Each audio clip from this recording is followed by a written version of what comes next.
This is not your ordinary deck of playing cards. These cards contain 52 unsolved cases, and with every hand that's played, the stakes are unusually high. They've been dealt to inmates across the nation, and investigators are hoping their tips will stack the odds in favor of the house. Now it's your turn. These victims have been dealt an unfair hand, and it's up to you to deal justice. Somebody, somewhere, has information that could be investigators' ace in the hole.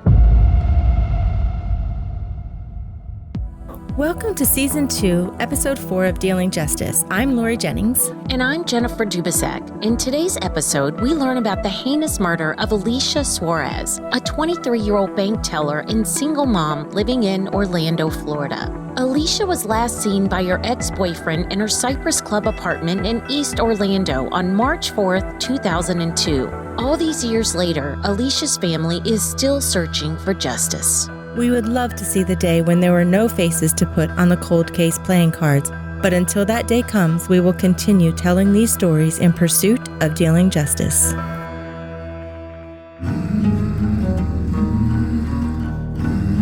It's time for us to solve these cases one card at a time. Help us deal justice for Alesha Suarez. In today's episode, we learn about the heinous murder of Alesha Suarez, a 23-year-old bank teller and single mom living in Orlando, Florida. This is Episode 4, the Alesha Suarez case, 7 of Spades, Florida deck. This episode of Dealing Justice brings us to Orlando, Florida, where a smoldering secret still burns with deception and injustice in the city beautiful.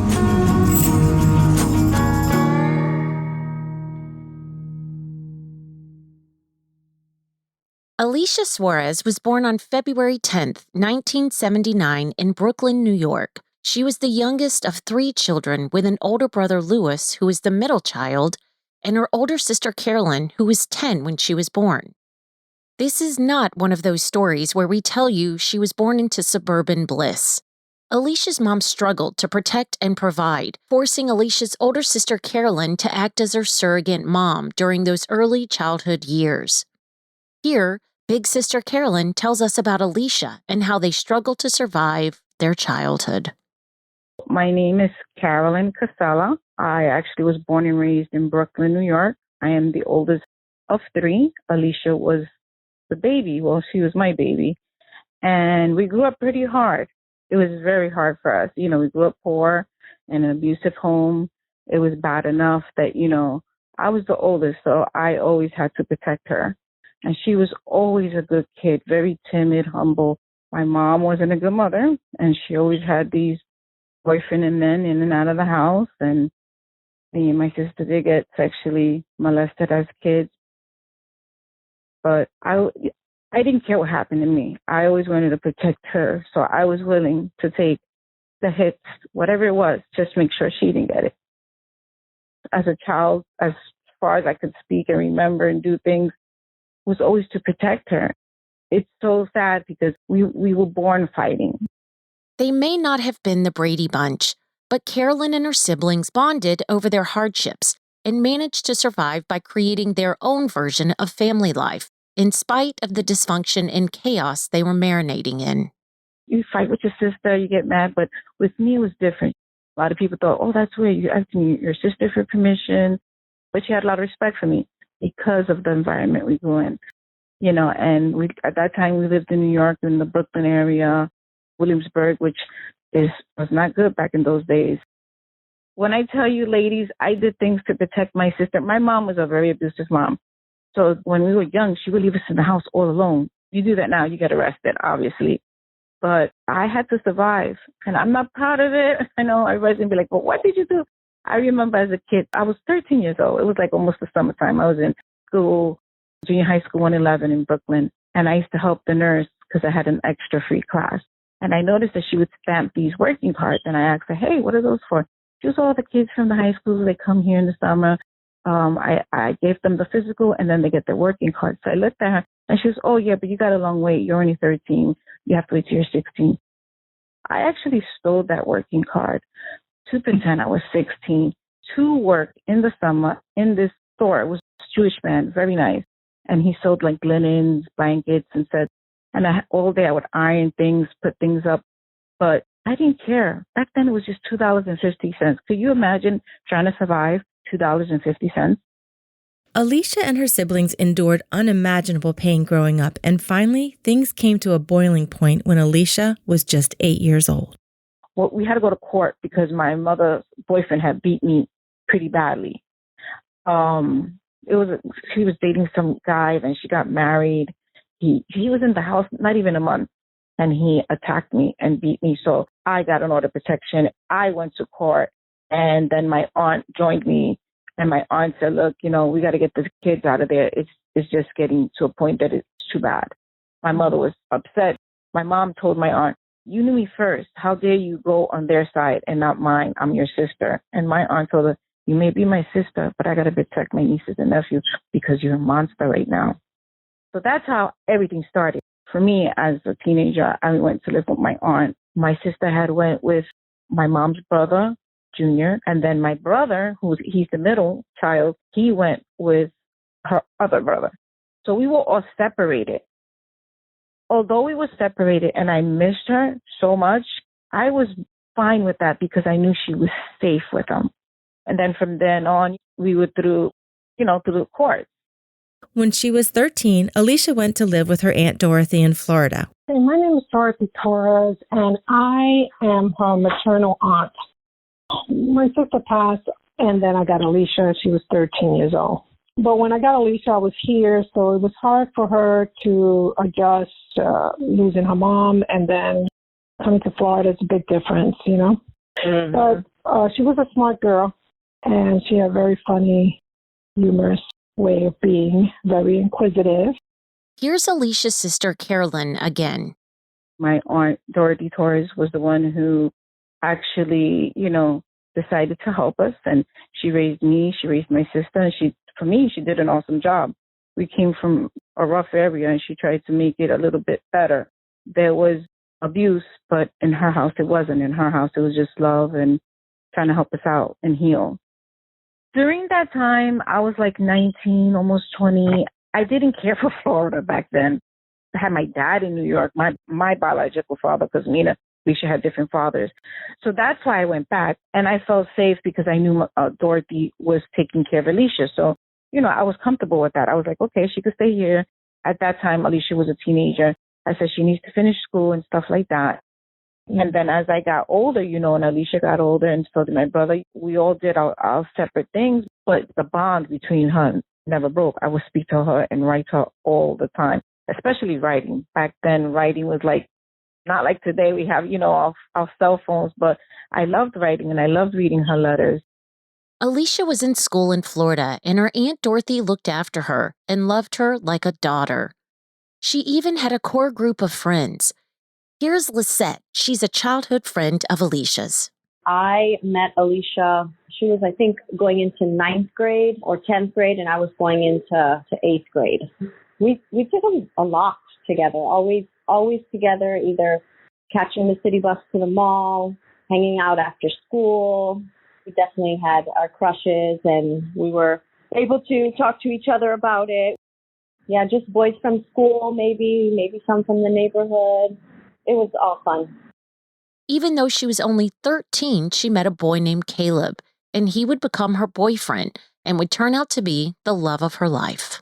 Of course, she was in love, and, first sweetheart you get when you're 13 years old. And she met him at 13? Wow. Yes, 13. Because a lot of people say, oh, you don't stay with the same guy. She was with this guy since she was 13. But, she was with him from 13 all the way into her 20s.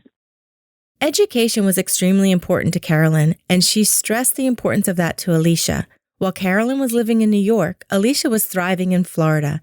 And in 1997, she graduated high school and went on to enroll in Valencia Community College in Orlando, as she promised her sister she would. Alesha seemed to be pulling away from the trauma of her past, and she was reaching her goals, but not everything went according to plan. She wound up getting pregnant while she was in college, and she was terrified to tell me because she knew. I said, Alesha, our education is key. And she was very smart. She was smarter than me in the book-wise. I did my B's and C's, but Alesha was always on top. Very smart. She didn't even have to study and she would get it. Unlike me, I would have to get tutors. During that time, I was so upset with her. She cried and told me, I promise you, sister, I'm going to graduate college. I'm going to make you proud. And I was upset with her. I said, how did you not use protection? Not that I didn't want her to have kids, but I just wanted her to get her education and then marry her kids. During that time, she was doing good, even though she was pregnant, and she went with a big belly. I was so proud of her. I was really proud of her. And then, as time went by, my niece was born. I came down when my niece was born. I was so happy. Like, it was just such a joyous time. On May 30th, 1998, Clarissa Rivera was born and Alesha became a mom. By this time, she was 20 years old. Alesha and Clarissa's father, Caleb, tried to make things work as a young couple, but life was pulling them in different directions, and they agreed it was best to part ways and work on co-parenting Clarissa, which they did. You know how that is. The in-laws try to interfere. My sister was headstrong. She thought, look, when you grow up, then come back to me. But right now, I have to go to college. I have to work, take care of our daughter. During this time, Alesha got a job as a bank teller and continued to go to school while raising a toddler. It was a tough schedule for the first couple of years, but Alesha made it work, and she kept her sense of humor while doing it. She worked in the bank. She was in college. Her dream was to become a therapist to help kids the way we were. Oh, my gosh, she was funny. She had this vivacious laugh. You will laugh because of her laugh. She was a jokester.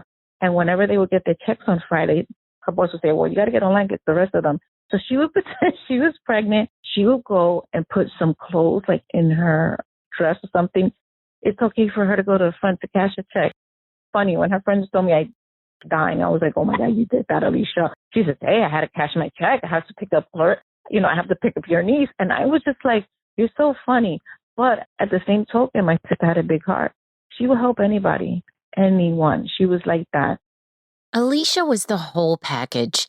Funny, smart, ambitious, and confident. It wasn't long before she met someone through mutual friends, and he seemed like the perfect guy. Carolyn tells us when she first heard about Alesha's new boyfriend, Angel, and how almost immediately she saw red flags. She started dating this guy. She's talking to me. She's like, oh, I'm dating this guy named Angel. He's awesome. He was in the Marines. So I'm like, okay, he sounds like a catch, And then I would tell her, hey, do you know his family? And she's like, well, actually, no. He lives with his sister who he claims is bipolar, and she gets irate when she sees people come over. Me, personally, I found that weird. I was like, really? I mean, don't we all have a crazy uncle or aunt or even a cousin that comes over and gets drunk on the holidays? That's just normal. He would bring her there, but never inside, just like outside. Hey, wait outside, I'll be right back kind of thing. So I said, hey, hon, why don't you just do what we do? Get some type of pastry, knock on her door. So she did. She took my advice. And I felt so bad that she took my advice because not even 3 hours later, I get the call and she's hysterically crying, saying, oh, my God, you're right. There was a flag. He's playing me dirty. That's actually not his sister. He lives with her. I was even shocked. I was like, what? God, he's really a huge playboy. They dated for about 6 months or maybe a little more. And, she broke up with him. She's like, no. He's like, oh, we're in separate bedrooms. I mean, he tried to convince her in any way. But, we were very abused kids. And we used to see things like that with my mom. So we promised each other we will never be with a cheater or a man who hits us. We were always against domestic violence. And she was strong, I have to tell you. She may have been young, but she was strong. She left him. No turning about, nothing. He couldn't take no for an answer. Constant calls, showing up to her job. It got to a point she told her boss, and the boss told him, hey, Angel, you call you again, I'm going to have to call the cops on you. This is getting ridiculous. We're running a business. I told her, be careful, not thinking anything. Alesha wanted more from life, so she just simply moved on, but not Angel. And I remember that it was like almost a year, I want to say about a year, that Alesha was not dating him. I know that in January 2002, she visited me on the New Year's. She came on New Year's Day, knocked on my door and surprised me. I had like a weekend visit with her. We had such a great time. And I remember that we were sleeping, must have been like 5 o'clock in the morning, and her phone is going off. She would hit it and it would go off again. She would hit it. I said, pick up. Maybe it's, our aunt. Maybe something with Clarissa, her daughter. And she's like, oh, it's a private number. And she picks it up. Guess who it is? Her ex. I can hear him like a man's voice, but I can't hear everything he's telling her. But I know what she's telling him. How you got my number? Why are you calling me? It's none of your business. And I could only imagine what she's saying. He's probably saying who you're with. And he's just going off on the phone. She puts it on speaker, and he's like, oh, who are you effing? And she says, none of your business. Stop calling me. I'm going to call the cops the next time you call my phone. She hangs up. And, for a split second, I got that knot in my stomach. And I look at her, and I'm like, Alesha, do I need to be worried? She's like, no, he's just mad because I won't go back with him. And she did mention, she goes, yeah, once in a while he'll pop up wherever I'm at, barbecues, things like that. I had to talk with her. I was a little you get that, I don't know how to explain it, like that pit in your stomach, but I just felt uncomfortable with it. I said, it's been over a year. I said, be careful. It's almost like he's a stalker. I remember when she left, I called my aunt and I said, and I kind of mentioned this to her. She was, don't worry, she'll be fine. We'll keep an eye. Why do you think that, though? And I explained the phone call to her. And she says, no, she's fine. During this time, she was already in Florida. And, the next month, February came, and I was just like, I don't know what it was. I can't explain to you ladies. I don't know if it's a calling. I don't know if it's a curse. I don't know if it's a blessing. But I could not stop thinking about this. And I said, you know what? I'm going to go to Florida. I want to make sure she's okay. And I used to work for a doctor, and I was his assistant. He was so upset with me. He said, but Carolyn, you don't have vacation. I said, look, I guess fire me because I'm going to go. I said, I'm just going to take an extended weekend. After not being able to shake that feeling that something was wrong, Carolyn decided to get on a flight to Orlando, Florida, to go spend some time with her sister. This ended up being a decision that she will never regret. And I went there, and then, I saw her. We went out. It was such a beautiful weekend.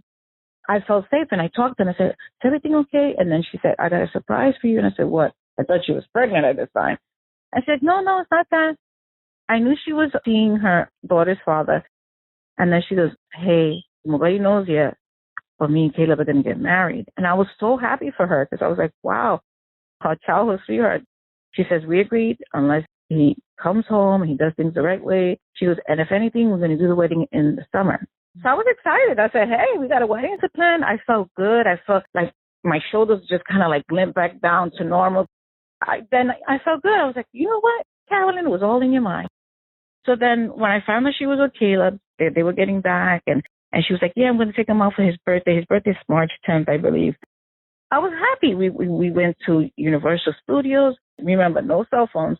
I took lots of pictures, at the 1 hour.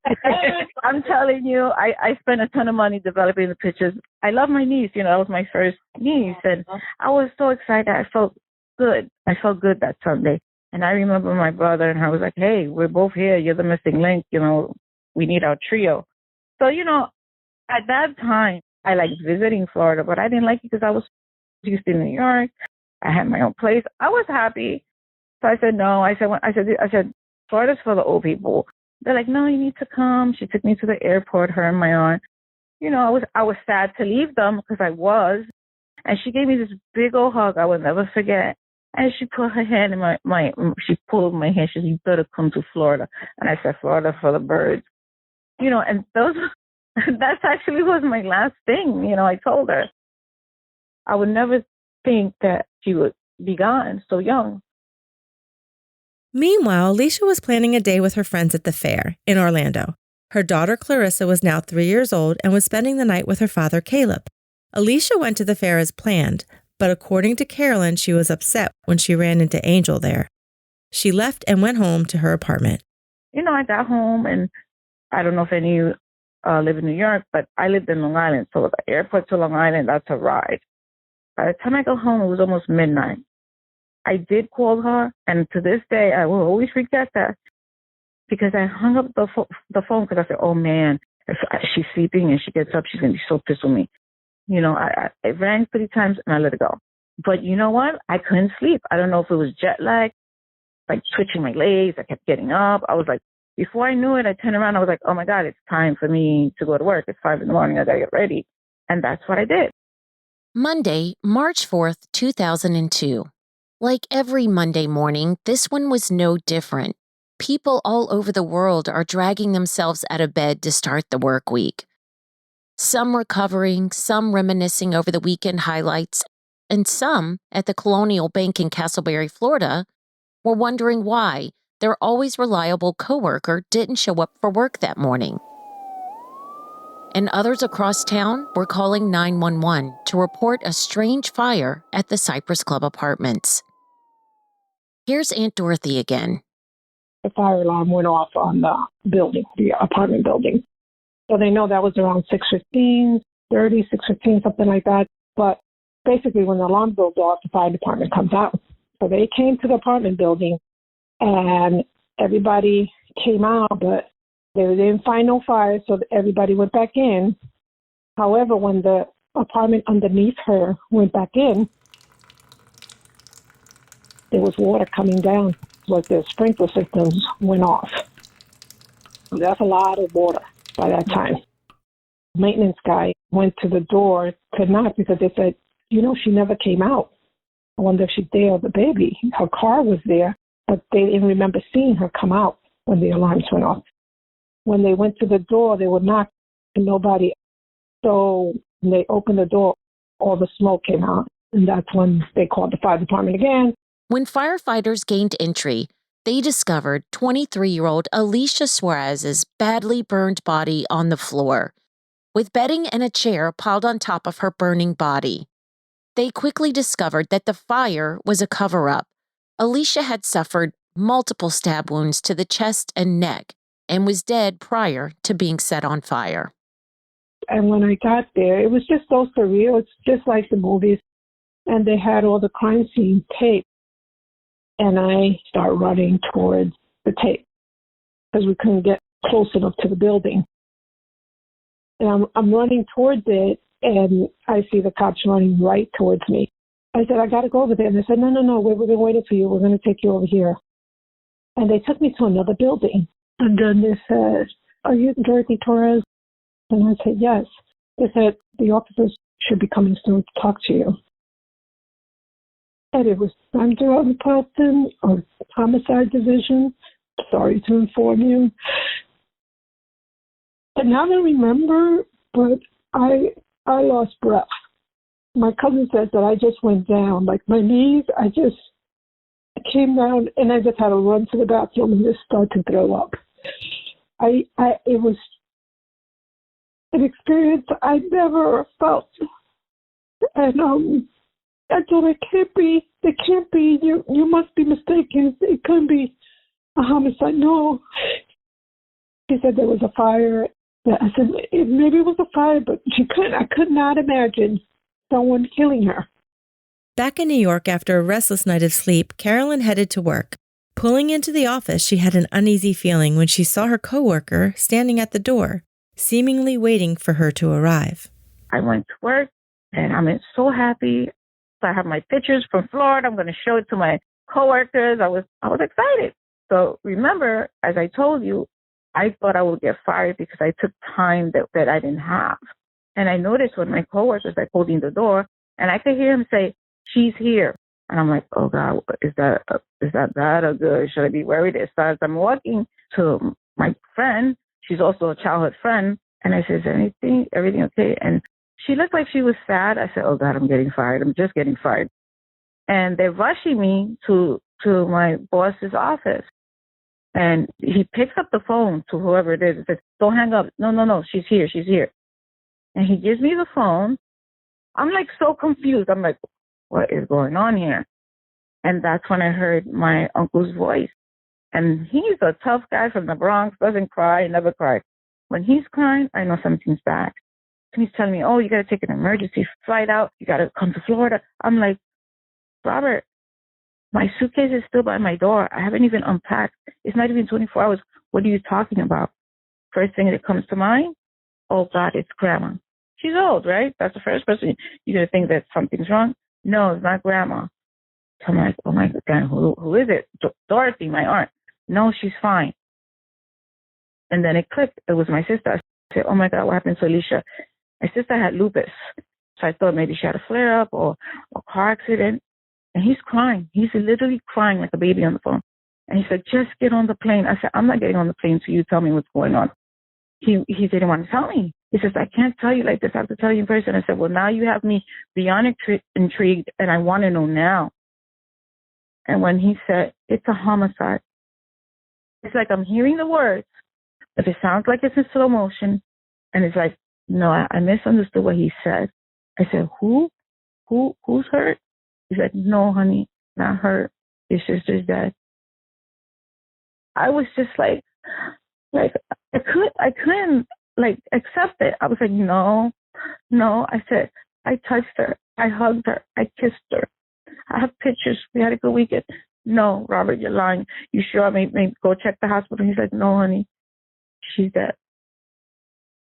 Carolyn was crushed. Everything hit me all at once. My boss, he was wonderful. I'm thinking he's going to fire me, and he's the one who bought my ticket. He's the one who helped me get on board. He had to medicate me, of course, because I was just, it was really bad, really bad. It almost I felt my heart ached so bad that I thought I was having a heart attack.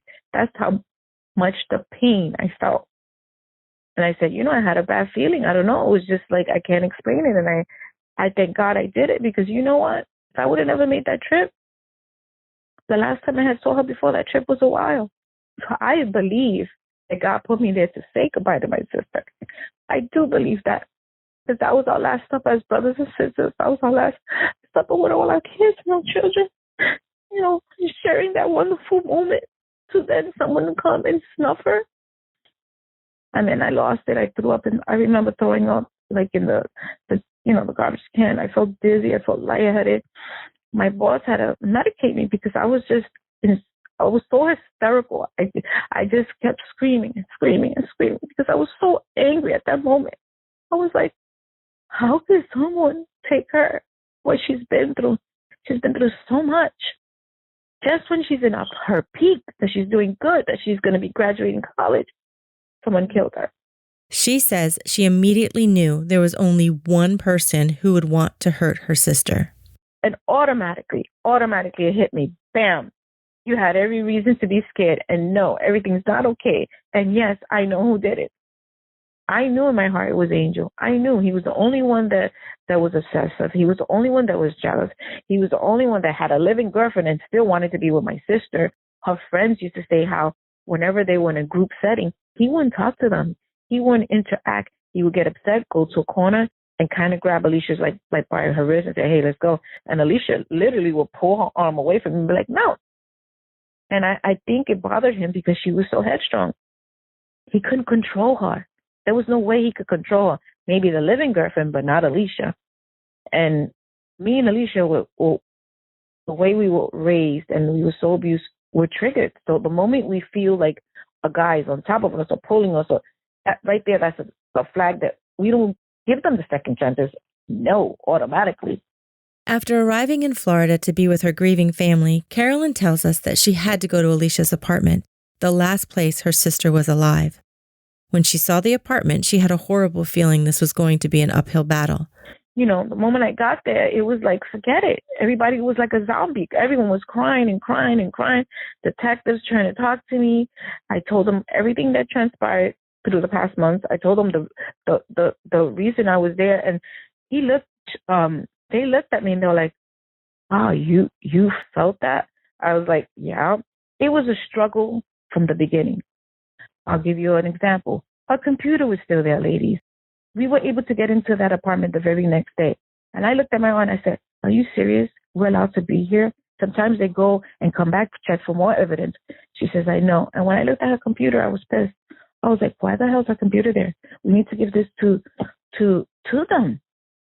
Mm-hmm. It's important. You don't know if there's something in there that can help them. So it started sloppy and it ended sloppy. Investigators traced Alesha's last movements, and just as Carolyn had suspected, Angel's name came up. He was brought in for questioning, where he admitted to being with Alesha at her apartment earlier that night, after she supposedly willingly invited him there. Carolyn tells us more. It was so ironic because when I'm talking to the detective, actually, the next day, and she's telling me, well, he claims that he went by your sister's house. Automatically, when she said that, I said, he claimed? I said, first of all, he was her enemy. She was trying to get away from this guy. In my view, he would try to always convince Alesha, but she knew what he was.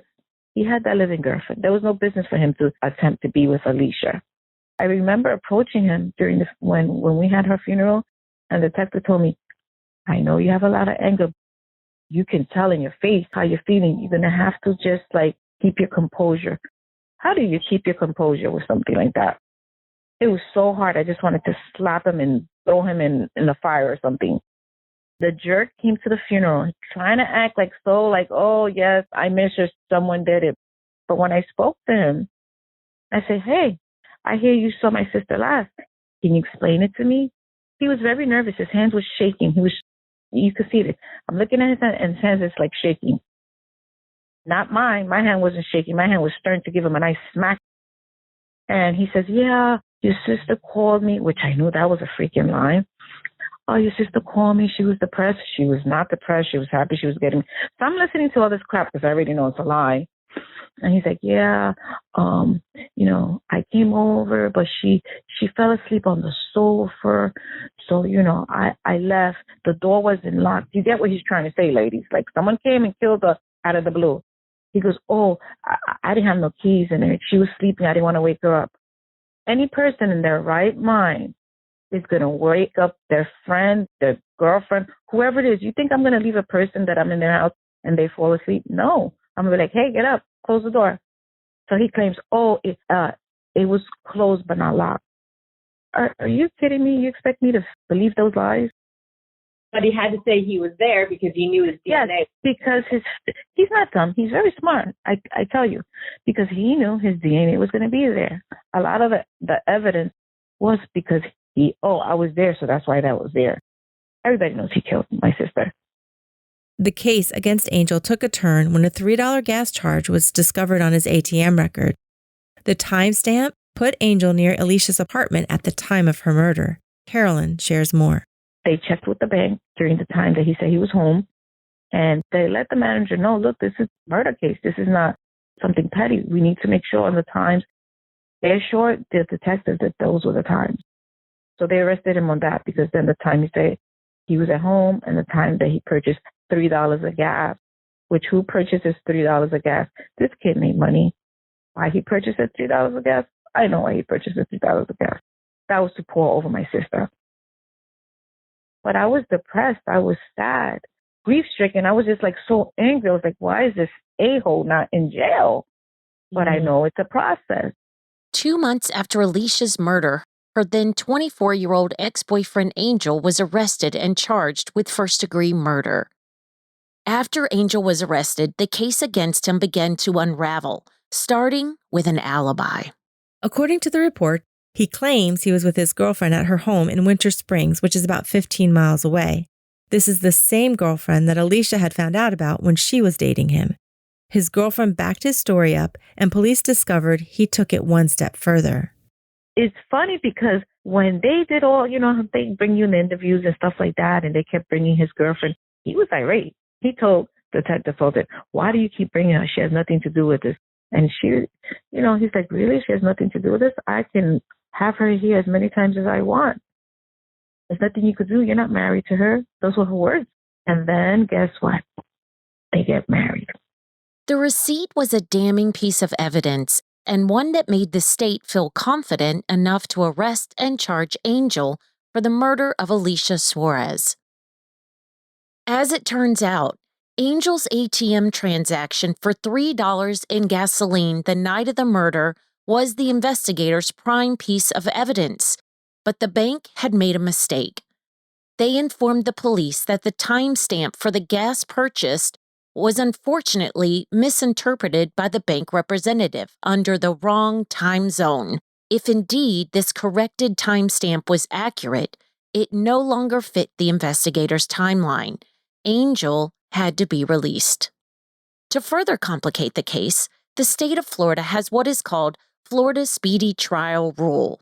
It requires prosecutors to bring a defendant to trial within 175 days, and if you fail to do that within the legal parameters set, they can no longer bring the same charges against him. even if new evidence comes to light. And because Angel was arrested and charged, the clock was running against the state of Florida. Florida's speedy trial rule is one that not many people realize exists until something like this happens.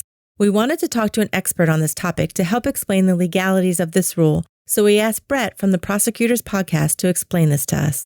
Well, talking about the Speedy Trial Act in general, basically every state has one. They're all intended to sort of give effect to the Constitution's protections that everybody has if they have a speedy trial. And the whole idea behind speedy trial is what you don't want is for someone to be arrested and then just languish in jail for years on end without ever getting a trial. So you want to make sure that there is some teeth to that idea that they should have a speedy trial. And the way you do that is you have these rules that essentially say these are the circumstances in which there can be some real consequences if you don't do what you're supposed to do, state. And I think that's what you have here. This is we call it a law, but it's really some regulations that have been promulgated by the Florida Supreme Court about how they are going to enforce this speedy trial right. I mean, this guy was arrested and indicted. As I read it, I mean, they were pretty far along, realized that they had this big issue in their case. This is a lesson for everybody, too. Like, some of these big cases, you'll see people really pressing for an arrest, pressing for an indictment. They don't understand why the person's not arrested yet. We all know he did it. Why is it taking them so long? There must be politics, right? He must have some influence in the DA's office or whatever. And the reality is, you better have all your ducks in a row and all your evidence ready before you indict, because things like this that the public doesn't generally think about are going on in the background. As long as you haven't arrested somebody and indicted somebody, all you got to worry about is the statute of limitations. As long as you act within the statute of limitations, which is usually pretty long, and there is none in most states on murder, you're fine. But once you take those official acts, then all these other protections start coming into play, and you have to worry about them. That means unless someone else is found responsible and charged with Alesha's murder, no matter what comes to light, Angel can never be charged. Carolyn and her family were shocked. I'm like, wait. Let me get this. Let me understand this. I'm thinking, no, he could never be tried. I'm thinking, okay, that they released him because they messed up, that the bank manager says that it was a different time didn't match, so that's why he was released. But once he was released, his lawyer said, here's this evidence that shows that he didn't purchase the gas at the time they're saying it was another time. Now I'm confused because normally, you go to court, you have your day, and if they say he's innocent, he's innocent. So that's why I'm still confused. Me and Dorothy were like, what? The detectives didn't even know. They were baffled, and they felt horrible because they had to let us know. I'm like, what do you mean? You're saying that he's never going to be charged? That he just got away with murder? Carolyn tells us what she thinks happened that night on March 4th and why her little sister, Alesha Suarez, was killed. I think I know very well what happened. It was a fair. She went with her friend. She bumped into him that night. She saw him and she was like, oh, heck no. So she went home. She didn't want to deal with it. Her best friend dropped her off. I believe he waited for her friend to leave, knocked on the door. I believe the argument started from the moment he opened that door. Knowing him, he's tall, he's 6-something, came in. I believe they started arguing. I have a funny feeling my sister told him, I'm getting married to Caleb, get the hell out kind of thing. And I believe he snapped. I don't think he had plans to murder her. This is a crime of passion. This definitely is a crime of passion, especially where he stabbed her all through her chest. I believe he snapped. I believe he went in there to try to convince her. And then he, imagine you try to get back with your ex and then out of the blue, she's going to tell you, you know what? I'm getting married. Get the hell out of my house. And he snapped and grabbed what was nearest to him. Alesha had this letter opener. It was always on top of the kitchen table, the counter. When she was murdered, that letter opener was nowhere to be found. When they did her autopsy, they said that it was probably the letter opener. They never found it. Never found it. The day he saw her, he was wearing some type of hoodie. I believe it was a blue hoodie and jeans. And he lied to the cops. He did not give the clothes that he was wearing that day. They never got the clothes. He keeps saying that he didn't wear that, but our best friend was like, he's lying. He had this on. Come on. Everybody knows. The puzzle's done. The murder of Alesha Suarez reverberated through many, many lives, especially the man that was her fiancé and the father of her child. He loved my sisters. They were like little kids, little young teenagers in love, and then they were growing into their adult love. Finally, when he felt like, okay, I'm ready to be a husband and a father, that was taken from him as well. So it punched him right in the stomach. And then he has to automatically be not a part-time dad, but a full-time dad. Learn to comb her hair, learn to know how Alesha was very structured, like me with the kids. You go to bed at this time, you eat healthy foods, you this, you that. I was worried, but, he did do a good job. It was hard. Sometimes she would come up with one ponytail up and one down, but it was so cute because he was really trying and he would do it all by himself. And me, my was like, he's trying. And then eventually those ponytails were just perfect. You know what I mean? This March marked 2 decades since Alesha's murder. Her little girl, Clarissa, who was only 3 at the time, is now a 23-year-old young woman. She grew up with many loving, supportive, and sometimes overprotective family members around her. Life has to go on, and this family is full of faith and love, and they won't let the person who murdered Alesha take anything else from them. Here's Alesha's childhood friend, Lisette. Of course, I dream of what could have been.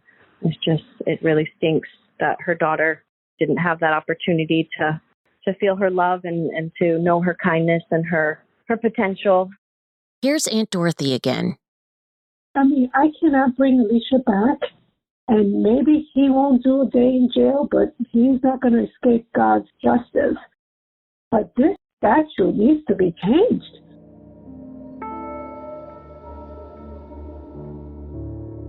A butterfly lights beside us like a sunbeam, and for a brief moment, its glory and beauty belong to our world. But then it flies on again, and though we wish it could have stayed, we feel so lucky to have seen it. Amy Maurer. As the law stands right now, if police did in fact arrest the right man the first time, Carolyn and her family will not see justice served for Alesha on this side of heaven. Rest in peace, Alesha Dorothy Suarez. If you do have any additional information about Alesha's murder that hasn't been mentioned here, you can call Central Florida Crime Line's anonymous tip line at 1-800-423-TIPS. That's 1-800-423-8477. We would also like to take the opportunity to hear if anybody is in a relationship where they see red flags and would like someone to talk to, they can always call the National Domestic Violence Hotline. Their number is 800-799-7233. They're available 24 hours a day, or you can visit their website at thehotline.org. You can also text them START at 88788. Thank you for joining us on this episode where we had the opportunity to learn about Alesha Suarez. It's just so tragic that the firefighters show up and Alesha's neighbors and everybody she worked with, everybody was so heartbroken that she was just full of life, and to know that somebody stabbed her multiple times in the chest and neck and then piled bedding on her in a chair and doused her in gasoline and lit her on fire. This is just one of those sad cases, just seems so unnecessary. Very, and even just their upbringing. I don't know about you, but when Karen was telling us some of the horrific things and some things that we couldn't even include here for time's sake, they really had an upbringing that is truly horrific. So for them to come through and be where they were when Alesha's life was taken is just so tragic. And to know that everything that Carolyn did to protect her sister, that Alesha was just on a path to really making a difference, like creating a new legacy for her family name. And she didn't put herself in a position to be hurt. She had went so far out of her way to not be what she was raised in. And I think for Carolyn to feel protective of her and knowing what Carolyn had to go through and just really what all of those children had to go through. And there's so many people that struggle to make good life choices that have had every opportunity. And these children had every reason to not succeed in life or to really, kind of take another path. but yet they bonded and they decided to make a different life for themselves. So that is what makes this just so tragic. So because once she knew those red flags existed with Angel and the lies and just his red flags that came out, she immediately got out. She didn't play this game back and forth. And like Carolyn says, she heard him yelling on the phone. She heard him being obsessive about her. And it was just tragic because it wasn't like she wasn't in that situation not knowing what to do. And the saddest part is her love story with Caleb. They were both finally maturing. They were going to get married that summer. They finally were at that point. It seems like they just really grew up together and they finally came to that point where okay, we're going to do this.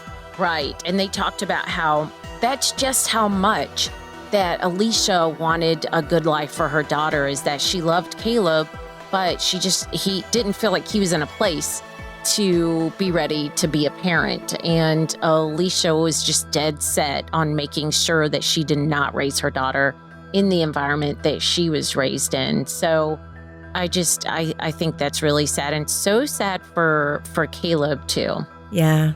The way he just took over his daughter and, like he said, she's all I have left. I mean, he could have, Alesha's family would have taken that child too and helped them all raise together, but he took full responsibility. I mean, imagine you're grieving this woman that you were going to be getting married to. She's murdered. I just can't imagine the thoughts that he had, that he really did have the wherewithal to be able to raise her and do such a good job. Yeah. Obviously the suspects, and I don't think it's plural, but let's just unpack this for a second. So I guess everybody around Alesha just instantly thought that Angel had to be responsible for this. What kills me is they had been broken up for over a year, but that he would occasionally just pop back up, or she would see him somewhere where he obviously put himself. There were those signs that even though he had a serious girlfriend, and he tried to obviously, when he tried to say, it's not my girlfriend, it's my sister. That, to me, that whole story, it just shows me too how Alesha just believed him, and the fact that, what I mean? She was just so innocent in that. She believed until the sister said, Carolyn said, you go over there and meet her. I know, I could just imagine that conversation. Here's some cake. Let's get to know you, sister. And oh goodness. Oh, hey, I'm the girlfriend, actually, not the sister. So, but what nerve he had. She knew where they lived. She would drop him off sometimes. She could have opened that door at any time. I think that's what we were talking with Carolyn, just the nerve. But he probably manipulated the girlfriend too. And guys like that can manipulate. It's really shocking how much they can suck you into that. Well, no. So he does all that. Then he also ends up going to the crime scene, right? The morning of the fire? Yes, he did. And he said he just wanted to see what was going on. He was checking on her. We know what statistics are about people returning to the crime scene. That is often one of the telltale signs. There really were, from any information that we found and anybody that we talked to, there really were no other suspects. There was no sign of forced entry. However, we know that Angel said he left the door open when he left because she was sleeping on the couch. I don't find that crazy absurd. I know you think that that's something nobody would do. You would leave the door open? Now, when she said left the door open, did she mean ajar or open unlocked? Unlocked. Okay, so that does make, I could see that. Yeah. He was saying she's sleeping on the couch, so I didn't want to wake her, so I left. I closed the door. Okay, he says, you're right. Because I would do that. And if I didn't have a key, but come on, you can also just lock this door and still slam it shut. You know what I mean? Most doors could still lock that way. I don't find that so crazy. However, just the fact that everybody says that she would not have invited him over there. There's just so many things. And I just don't know. I mean, I get the receipt, and you and I go back and forth on this too. We always see things so differently. Just working at a bank, and yes, it could have just been a simple encoding error. How much investigation, once they were told that, did they go into computer forensics and check that? Did they check it up against anything else? Or did they just say, oh, look. I think that by the time they went to check it, this is one of those weird laws that... They're usually not used in murder cases, period, but there has been a couple. I think the last one that was used was in 2008. I just think, and again, we really don't have any other suspects to go over with you guys because this is, like I said, I think it's pretty straightforward. I think even The police, according to Carolyn, like everybody was kind of heartbroken over this, that they know who did it, but because of this random law that applied in this fact. But it also is a constitutional right that we have to protect anyone. Like if you were innocent and you were being charged with something, you would want that right to a speedy trial. Right. That is well, our almost constitutional every law right. protects Yes. and harms it. I know, it just seems like it's so, I mean, when you hear it, I just get so irate, but then when you look at the other side or you hear from the prosecutors, like why it's set in place, it's tragic all around. It is. And there is always the chance that not all the information is out there. So that's why we wanted to bring this to you guys. Again, we think we know the suspect, but there's always the off chance that you guys can bring information out there that nobody knew even existed. So we just bring this to you in hopes that you will have information and that we can bring something to this family. Carolyn is sure doing everything that she can to change this, and specifically in this case, so that her sister can at least have some form of justice. And like she says, even if it just goes to trial, that's all they're asking, is that this just go to trial so that the facts can be laid out there. As always, thank you guys for joining us. We really appreciate you listening, and we look forward to connecting with you guys on the next episode. Alesha's story has been featured in the Florida Cold Case Playing Cards. If you'd like your own set, Dealing Justice doesn't sell them, but we know who does. You can visit our Dealing Justice Facebook page for more information. And we want to thank Liz Morgan PR for being absolutely amazing and sponsoring us.